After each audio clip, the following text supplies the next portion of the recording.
नमस्कार, election express में आप सभी का स्वागत है। मैं हूं आपके साथ दिव्यांशु जोशी। आज हम बात करेंगे बिलाईगढ़ विधानसभा क्षेत्र की। 2008 में अस्तित्व में आई बिलाईगढ़ विधानसभा की जनता हर बार पार्टी और प्रत्याशी दोनों ही बदल देती है। वर्तमान में ये सीट कांग्रेस की है, मगर यहाँ के विधायक चंद्रदेव राय के टिकट काट कर एक नए प्रत्याशी को मैदान में उतारा गया है। तो वहीं भारतीय जनता पार्टी ने भी नए चेहरे को मौका दिया है। ऐसे में यहाँ क्या समीकरण बन रहे हैं, इसी पर आज हम चर्चा करेंगे। 2023 का विधानसभा चुनाव बिलाईगढ़ के लिए काफी खास रहने वाला है। इसकी वजह है कि नए जिले के गठन के बाद बिलाईगढ़ में पहली बार विधानसभा चुनाव होंगे। बिलाईगढ़ को जिला बनाने की मांग लंबे समय से चल रही थी, जिसे पिछले साल पूरा किया गया। माना जा रहा है कि इसका सीधा असर अब विधानसभा चुनाव में पड़ेगा। बिलाईगढ़ के चुनावी इतिहास की अगर हम बात करें तो यहाँ 3 चुनाव हो चुके हैं, जिसमें 2008 में कांग्रेस के शिव कुमार डहरिया इस क्षेत्र से विधायक बने गए। 2013 में जनता का मन बदला और भारतीय जनता पार्टी से डॉक्टर सनम जांगड़े को अपना विधायक चुना। फिर 2018 में कांग्रेस के चंद्रदेव राय को लोगों ने विधायक चुना। 2018 के परिणामों की चौंकाने वाली बात यह थी कि बसपा के प्रत्याशी श्याम कुमार टंडन ने भी भारी मत हासिल किए और वो दूसरे स्थान पर रहे। इस बार बीजेपी ने डॉक्टर दिनेश जांगड़े को प्रत्याशी बनाया है, तो कांग्रेस ने अपने सिटिंग एमएलए की टिकट काटकर महिला प्रत्याशी कविता प्राण लहरे को मैदान में उतारा है। बिलाईगढ़ विधानसभा ने लगातार बदलते विधायक देखे हैं। 2008 में कांग्रेस ने यहां बाजी मारी, फिर 2013 में वापस भाजपा के विधायक बने और 2018 में फिर से एक बार कांग्रेस ने अपनी सीट यहां पर काबिज की और चंद्रदेव राय को विधायक बनाया। और अब 2023 की बारी है, जहां कांग्रेस से कविता प्राण लहरे सामने हैं और भारतीय जनता पार्टी से दिनेश जांगड़े को मौका मिला है। तो दोनों ही नए चेहरे हैं, दोनों ही विधायकी के लिए चुनाव लड़ रहे हैं। और अब देखने वाली बात होगी कि जनता किसे चुनने वाली है इस बार। तो इसलिए आईएनडी इलेक्शन एक्सप्रेस बिलाईगढ़ पहुंचा है और यहाँ के राजनीतिक समीकरण जानेगा और साथ ही इस बार जनता के मन में क्या है और जनता का मूड किस ओर जा रहा है, ये पता करने की कोशिश करेगा। बिलाईगढ़ विधानसभा में लोगों की कई समस्याएं हैं। इनमें प्रमुख समस्या सड़कों की है। लोगों का कहना है कि वो कांग्रेस विधायक से गुहार लगाते रहे, लेकिन आज भी सड़कों की हालत जस की तस है। लोग इसी तरह की दूसरी परेशानियों से भी जूझ रहे हैं। बिलाईगढ़ विधानसभा में कई तमाम मुद्दे ऐसे हैं जिन्हें जनता ने अपने समक्ष पहले भी रखा है और अब भी एक बार फिर से लगातार वह रखने का प्रयास कर रहे हैं। जो प्रत्याशी इस बार भारतीय जनता पार्टी और कांग्रेस से घोषित हुए हैं, वो लगातार प्रयास कर रहे हैं कि उन्हें इससे अवगत कराएं। तो यहाँ कुछ आम जनता है, हम उनसे भी बातचीत करेंगे, जानेंगे क्या कुछ इस बार के समीकरण है, क्या कुछ मुद्दे हैं। इस बार क्या लग रहा है कि बिलाईगढ़ में ऐसे कौन से मुद्दे जो विधानसभा में उठने चाहिए? हमारा जो वनांचल का सबसे बड़ी परेशानी रोड का है। अभी आप आए होंगे तो आपको पता चल गया होगा। आज़ादी के बाद सर्वप्रथम यहाँ पे रोड बना 2013 में, जिसे भारतीय जनता पार्टी के सबसे बड़े नेता गौरी शंकर अग्रवाल के रिश्तेदार ने 1 साल में ऐसा रोड बनाया कि वो 1 साल में धुल गया, जिसको अभी आप देख सकते हैं। और इस क्षेत्र में 15 साल भारतीय जनता पार्टी की सरकार रही, रोड का पूरा बुरा हाल रहा। यही वनांचल क्षेत्र की परेशानियां हैं और तो कोई परेशानी नहीं है इसमें। 5 साल में कुछ और विकास देखने मिला कांग्रेस के कार्यकाल? अभी पिछले साल के बजट में इस क्षेत्र के सभी रोडों का बजट में आ गया है पैसा, अब धीरे धीरे बनेगा। अच्छा, तो मतलब प्रगति की ओर है, लेकिन अभी पूरी तरह सुलझा नहीं। इसे सोनपुर वाला एक अच्छा रोड बना हुआ है अभी, और बाकी इधर में तो कोई रोड वगैरह नहीं बनी। आप क्या कहेंगे, क्या लग रहा है इस बार भरोसा चुनेंगे, परिवर्तन चुनेंगे? भाजपा का सरकार आएगी। अच्छा, आपको लग रहा है भाजपा की सरकार आएगी। आपको क्या लग रहा था किसकी सरकार आनी चाहिए? क्लीन स्वीप करेगी कांग्रेस। क्लीन स्वीप आपको लग रहा है? 75 पार वाला जो नारा दे रहे हैं वो लोग, वो हो जाएगा पार। तो ये क्या लग रहा है, इन्होंने जैसे परेशानी बताई कि कांग्रेस वालों ने पूरा घोटाला करके खा दिए हैं पैसा। अच्छा, हाँ। तो आप कह रहे हैं बीजेपी, ये कह रहे हैं कांग्रेस में गौठान अभी बना है, वहाँ एक भी गरवा नहीं है, नहीं गोबर नहीं है। और उसमें पूरा पैसा निकाल के खा दिए हैं। अच्छा, कार्यकर्ता तो नहीं है ना? नहीं, आम जनता है। आम जनता में। कि पिछली बार किसको वोट किए थे? मैं भाजपा को किया था। भाजपा ही को किए थे। तो क्या लग रहा है इस बार पिछले 5 साल के कार्यकाल को कैसे देखते हैं, 15 साल के और 5 साल? 15 साल में तो बहुत विकास हुआ है। पहले गिट्टी रोड था, अब पूरा अभी डामर रोड वो हो गया है। अच्छा, और इसमें 5 साल में पूरा तहस नहस हो गया है। किसकी सरकार इस बार बननी चाहिए? अब छत्तीसगढ़ में कहा नहीं आ सकता है, देखते हैं। लेकिन बिलाईगढ़ में किसकी कौन आना चाहिए विधायक? बिलाईगढ़ में भाजपा आ सकती है, ऐसा लगता है। हाँ, ऐसा मतलब आसपास के माहौल को देखकर ऐसी लगता है बीजेपी आ सकती है करके। अच्छा, माहौल को देख के लग रहा है कि भाजपा बना रही है और आ सकती है। तो क्या लग रहा है, आप युवा हैं, बेरोजगारी को लेकर क्या ख्याल है आपका, क्या लग रहा है? देखिए, कांग्रेस की सरकार में बहुत सारा घोटाला हुआ है और हम युवा हैं तो हम जानते हैं कि हम कितनी परेशानी से जूझ रहे हैं। तो उसको देखते हुए कोई भी जो शिक्षित है, वो युवा है, वो बीजेपी को ही वोट अच्छा, देंगे। ये बेरोजगारी भत्ता योजना जो चलाएं उसके तहत आपको मिलता है कुछ? नहीं, बेरोजगारी भत्ता के तहत हमको नहीं मिलता है। पंजीयन कराए थे या करवाने का कोशिश की? हाँ, पंजीयन कराने की कोशिश किए थे, लेकिन उसमें साफ लिखा था कि दो साल पहले जिसका था उसी का है, उसी के तहत मिलेगा करके, लेकिन हमको इसका फायदा नहीं मिल रहा है। अच्छा, क्या कुछ परेशानियां है बिलाईगढ़ में, जो क्या कुछ स्थानीय मुद्दे? जैसे इधर का सड़क का विकास नहीं हुआ अच्छे से। हाँ, और थोड़ा सा जो अपना शिक्षा विभाग है उसका भी विकास नहीं हुआ स्कूलों में। अच्छा, ये अलग अलग विधानसभा क्षेत्रों में हम गए हैं, आम जनता का मूड हमने जाना है। इस बार क्या लग रहा है आपको, भारतीय जनता पार्टी आएगी, कांग्रेस आएगी, भरोसा या परिवर्तन? बीजेपी आएगी। आप बीजेपी तय कर ली है? बीजेपी तय है। क्यों लग रहा है तय? 1000 रुपये मंथली मिलेगा उनको, महिला को 12,000 रुपये सालाना मिलेगा, और बीजेपी वाला देगा, कांग्रेस वाला क्या करेंगे? एक बार वो घोषणा करते हैं, पूरा किया नहीं है। दारू वाले शराबबंदी पे बस यही मुद्दा आएगा। अच्छा, बिलाईगढ़ में क्या परेशानी है? परेशानी कुछ नहीं, कांग्रेस का परेशानी था, भाजपा का कोई परेशानी नहीं। अच्छा, तो सड़कों पर काफी सुना मैंने, स्वास्थ्य पे सुना, शिक्षा पे सुना, वो सब में? जिला बिलाईगढ़ राणागढ़ है, जो कि पूरा गड्ढा पे गड्ढा, बाइक कार कोई भी चला नहीं पाएगा। अच्छा, वनांचलों की क्या दिक्कत है? कुछ दिक्कत नहीं है सब। क्या लग रहा है, पिछले 5 साल का कार्यकाल आपने देखा, चंद्रदेव राय थे, अब उनकी टिकट हालांकि काट दी गई और महिला विधायक को इस बार ऐसा कह रहे महिला विधायक बन के आए, कांग्रेस का दावा कर रही है। तो क्या लग रहा है कि कितना दावा मजबूत हो सकता? सामने में तो दावा करेंगे, अपना जीतने के लिए दावा करेंगे, दावा तो जरूर करेंगे, लेकिन नहीं पाए। तो क्या लग रहा है इस बार कौन आएगा? अभी तो मेरा हाथी में चढ़ेंगे। अच्छा, बसपा की ओर रुख कर रहे हो आप?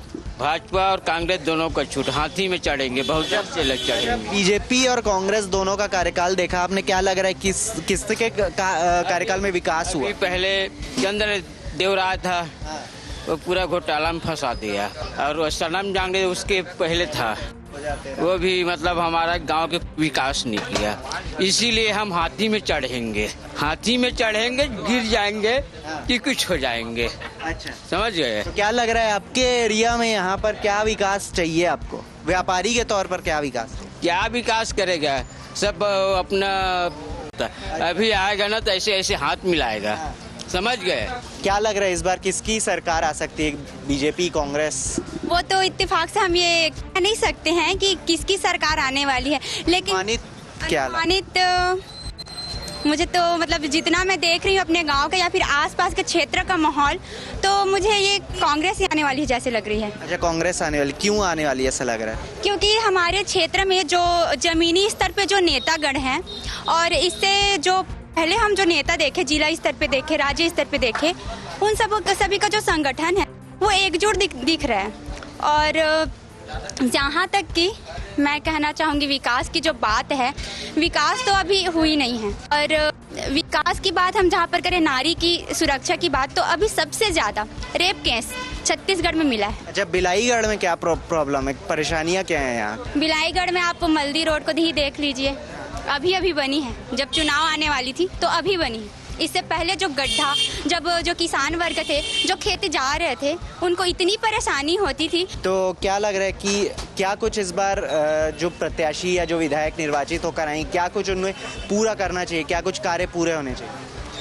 पहले तो उनको एक एक घर में जाकर सबसे उनका मत लेना है, और हम जो हैं यहाँ पे, जो युवा वर्ग हैं या फिर जो पुरुष वर्ग है, जो महिला वर्ग है, जो बुजुर्ग हैं, उनको भी उनको प्रश्न करना चाहिए कि आप हमारे लिए क्या करेंगे। महिलाओं के लिए क्या होना चाहिए आपको लग रहा है? महिलाओं के लिए तो मैं ये कहना चाहूँगी कि यहाँ सबसे पहले सार्वजनिक शौचालय का निर्माण होना चाहिए जो यहाँ नहीं है। जैसे कि हमारा गांव जो है आसपास के क्षेत्र के गांव से सबसे बड़ा गांव है और यहाँ अधिकतर कार्यक्रम होता ही है, तो यहाँ पब्लिक प्लेस पे जो कार्यक्रम होना चाहिए वो होता है, लेकिन यहाँ पे जो शौचालय की सुविधा है वो नहीं है। आम जनता है बिलाईगढ़ की, जिनका कहना है कि यहाँ रास्ते सही नहीं है, सड़कों में बहुत से गड्ढे हैं, उन्हें नहीं भरा गया है अब तक।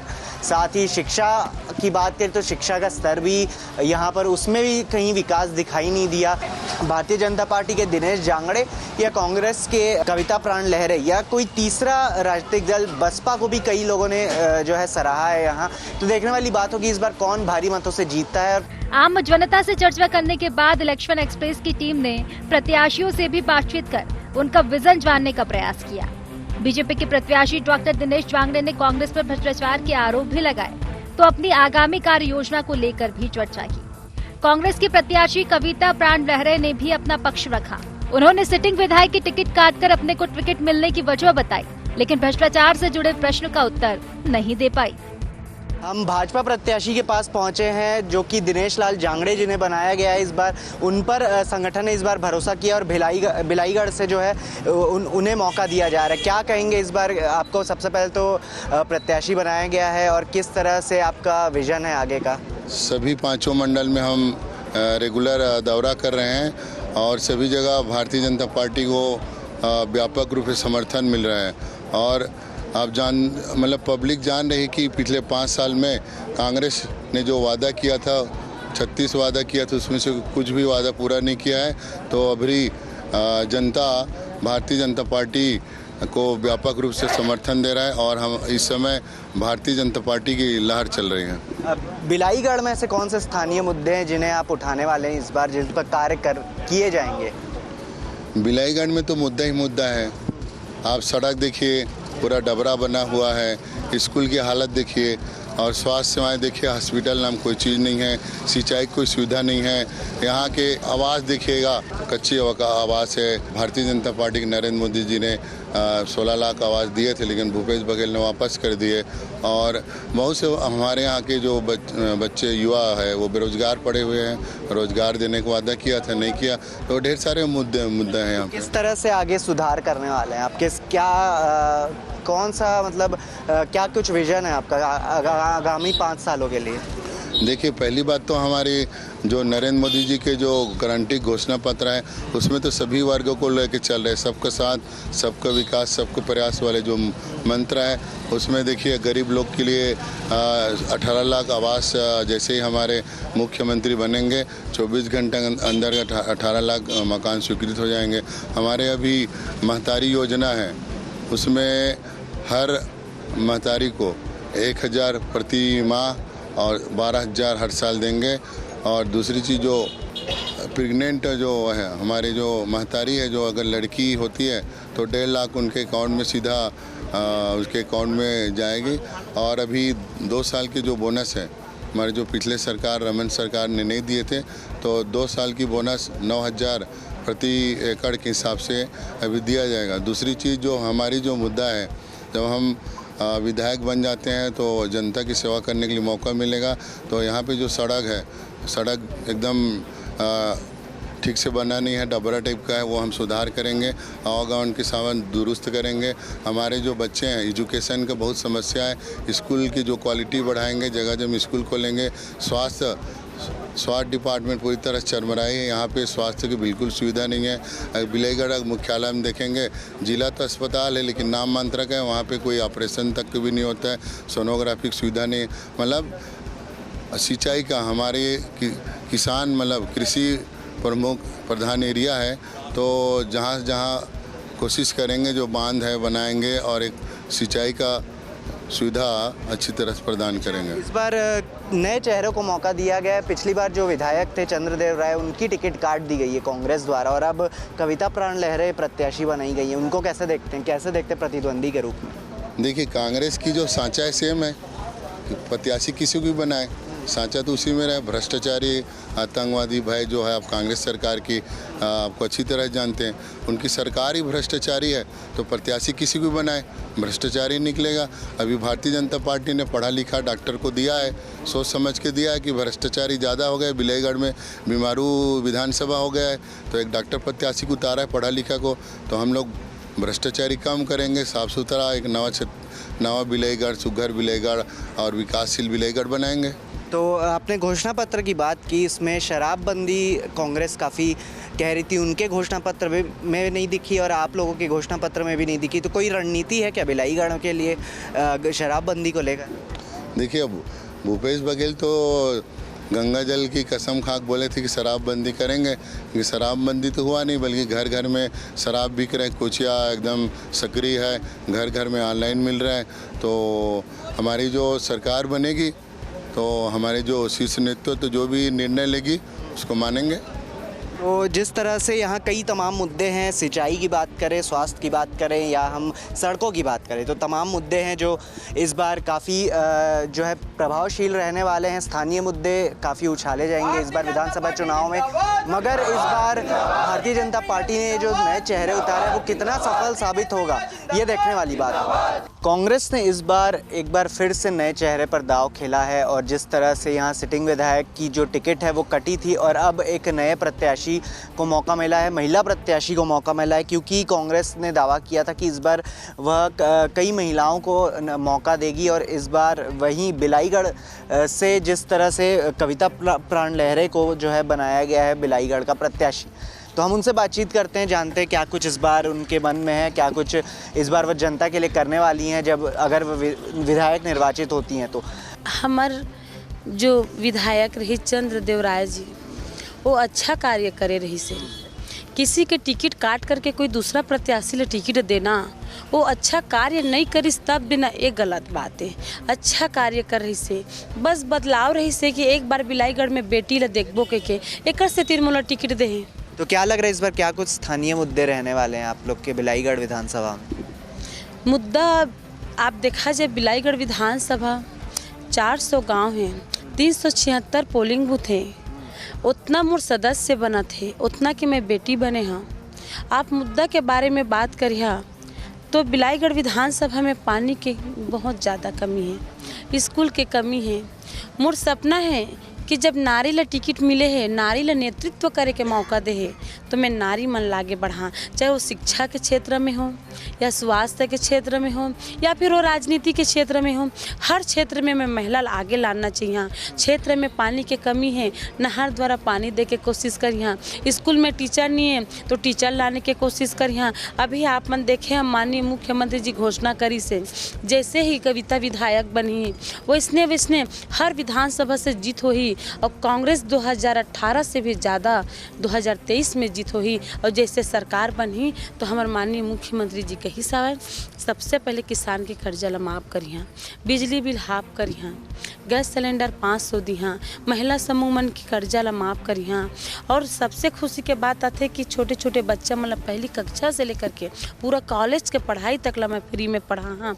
धान ला खरीदिया 3200 रुपये में और साथ साथ प्रति 20 क्विंटल में खरीदिया, ऐसे हमारे माननीय मुख्यमंत्री जी कहे हैं। तो एक से हमारे बिलाईगढ़ विधानसभा में हर कार्यकर्ता, हर जनता के मन में बहुत उतावलापन है कि बेटी देखना चाहत रही से बेटी लोग मन विधायक बना थे, टिकट ला भी उमन के आशीर्वाद से पाए हैं, चुनाव मोर जनता जिता थे। एक से तीर मोर छत्तीसगढ़ के शासन ला, हाई कमान ला, मोर बिलाईगढ़ विधानसभा के हर जनता ला, मोर समस्त कांग्रेस परिवार मन ला, वरिष्ठ नेता मन ला, आप मन पत्रकार बंधु मन ला भी हृदय से धन्यवाद और आभार व्यक्त। अच्छा, जनता के बीच आप जा रही हैं लगातार, तो क्या लग रहा है जनता क्या रिस्पॉन्स आ रहा है? अब आप ला ये भी बता दी हाँ, जिन दिन से टिकट फाइनल हो है और ओकर पहले से टिकट फाइनल होए के 2 महीना पहले से मांग तो मन बेटी के करे रही से और जेला वो मन चुनी सोच ले टिकट दिस। ये बात से तो जनता इसने खुश से मैं जेकर गांव में जात हाँ तो मोलत लागते ओकर बेटी दमान को के इंतजार नहीं करत होई, जितना मोर 12 बजे रथिया तक भी मोर इंतजार करते। सब घर घर के जनता मन मोर से कोई धान को मतलब वो इच्छा नहीं करते कि पैसा देबो तो चुनाव जीतबे। मोल कोई चीज़ के मोल डिमांड नहीं करते, बस एक ही दुआ देते बेटी तो एक बार बन तो जा, हमन के सपना पूरा हो जाई। मतलब विश्वास है कि ये बेटी है जीती तो हमारे घर घर तक आई, हमारे सुख दुख में साथ दी। अगर कुछ दे भी नहीं सकते बेटी घर में जाबो तो एक लोटा पानी दी, ये बात के विश्वास है जनता ला। भारतीय जनता पार्टी से दिनेश जांगड़े को खड़ा किया गया, कैसे देखते हैं उन्हें प्रतिद्वंदी के रूप? पहली बात तो हमारे कांग्रेस पार्टी में इतना ज़्यादा घोषणा करे है और इतना ज़्यादा हमन के जन संपर्क चला थे, और एक ही गांव के प्रत्याशी हैं, वो गांव के बेटा है और मैं गांव के बहू हाँ। मोर गांव में आप लेकर के जन संपर्क का सर्वे करके आप देखिए, वो बेटा हो करके भी बेटा नहीं रह गए, जो मैं बेटी बेटा बन के वो गांव के मैं उद्धार करे हैं, सबके सेवा करे हैं, सबके गोड़ हाथ लग रहे हैं। मैं एक घर में जाता हूँ, काकर घर में मन्नी हन्नी है, काकर घर में छठी है, सब घर में सुख दुख में अगर कुछ कमी ज़्यादा तो मोर घर के चावल तक भी लेके देता हूँ। तो बेटा से ज़्यादा मैं बहू करके दिखाएं, एक स्थिति रोमन बहू देखना चाहते, बेटा नहीं देखना चाहते। भ्रष्टाचार के कई आरोप लगाए उन्होंने, कैसे देखते हैं? अबलेद भाई, तो जिस तरह से काफ़ी कुछ कहना था कांग्रेस प्रत्याशी का और कई प्रकार के सवालों के जवाब उन्होंने दिए, लेकिन भ्रष्टाचार के आरोप पर कुछ नहीं कहा। तो हालांकि देखने वाली बात है इस बार कांग्रेस कैसे भ्रष्टाचार मुक्त बनती है और बन पाती है या नहीं। लेकिन जिस तरह से लगातार यहाँ भाजपा और कांग्रेस की जो भिड़ंत देखने मिल रही है, अब उसमें कौन आगे आएगा ये देखने वाली बात होगी। भारतीय जनता पार्टी और कांग्रेस दोनों ही बिलाईगढ़ विधानसभा को साधने में लगी हुई हैं। दोनों के ही जो आला नेता हैं वो यहाँ पहुँच रहे हैं और लगातार चुनाव प्रचार अभियान में बिलाईगढ़ के प्रत्याशियों के हित में प्रचार प्रसार करते नज़र आ रहे हैं। हमने दोनों से बात की, हमने आम जनता से बात की। कई आम जनता ऐसी है जिनका कहना है कि उन्हें जो है कांग्रेस और बीजेपी नहीं चाहिए बल्कि तीसरी राजनीतिक दल चाहिए, मगर कई लोगों का कहना है कि इस बार बीजेपी ही आएगी, कई लोग कह रहे हैं कि इस बार कांग्रेस आएगी। मगर किस प्रकार का ये चुनावी गणित जो है वो बताता है कि कहीं ना कहीं इस विधानसभा में ऐसी कई परेशानियां हैं, वही प्रत्याशी समाधान निकाल पाएगा जिसने इसे ठीक तरह से समझा है। तो हालांकि देखने वाली बात होगी जब 17 नवंबर को चुनाव होंगे और 3 दिसंबर को मतगणना होगी तो कौन से प्रत्याशी जो है यहाँ पर विधायकी के लिए सामने आता है, कौन इस बार जो है भारी मतों से सामने आता है। कैमरा पर्सन अखिलेश पवार के साथ अद्वैत नाइक, IND 24 बिलाईगढ़। इसी के साथ इलेक्शन एक्सप्रेस में फिलहाल के लिए इतना ही। दीजिए इजाजत, नमस्कार।